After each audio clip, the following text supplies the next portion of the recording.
Sono 10 le domande che l'area progressista di Agrigento, tramite il suo portavoce Nuccio Dispenza, rivolge al sindaco della città, Franco Miccichè.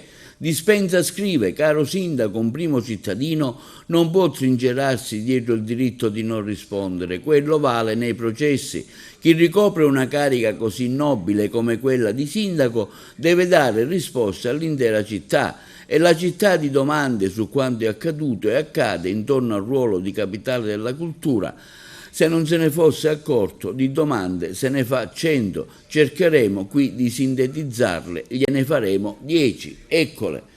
Signor Sindaco, perché contro ogni prassi consolidata per la città eletta a capitale della cultura, ad Agrigento non c'è stato mai alcun investimento nelle infrastrutture? Perché con nemmeno la metà degli eventi sono stati spesi più del doppio dei fondi rispetto a Pesaro, capitale della cultura 2024? Perché il concerto del Volo è stato organizzato mesi prima del 2025, trasformandolo in una irripetibile occasione per i privati, in una festa su invito, senza generare alcun indotto per la città? Perché il concerto di Riccardo Muti è costato 6 volte di più rispetto al medesimo evento che si è tenuto a Lampedusa? Voce per voce, prego.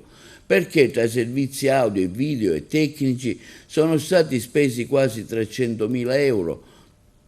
Perché il Palazzo Tomasi, destinato a sede della fondazione, è ancora chiuso, è destinato a perdersi e a perdere soldi per gli interventi fatti? Perché i bandi di finanziamento dei progetti culturali hanno avuto una finestra temporale così limitata e criteri così opachi?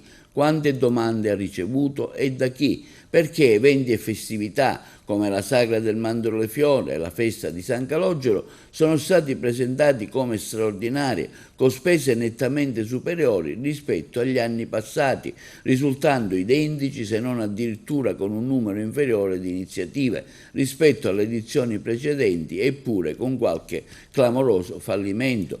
Perché, visti i continui avvicendamenti e dimissioni, il largamente preannunciato scioglimento sembra che nessuno voglia avere a fare con la fondazione, apparsa poco credibile a chi avrebbe potuto investire su Agrigento 2025.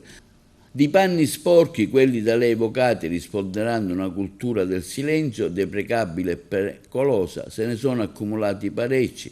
La città chiede che si lavano e in pubblico. Queste le 10 domande rivolte dal portavoce dell'area progressista Onofrio Dispenza.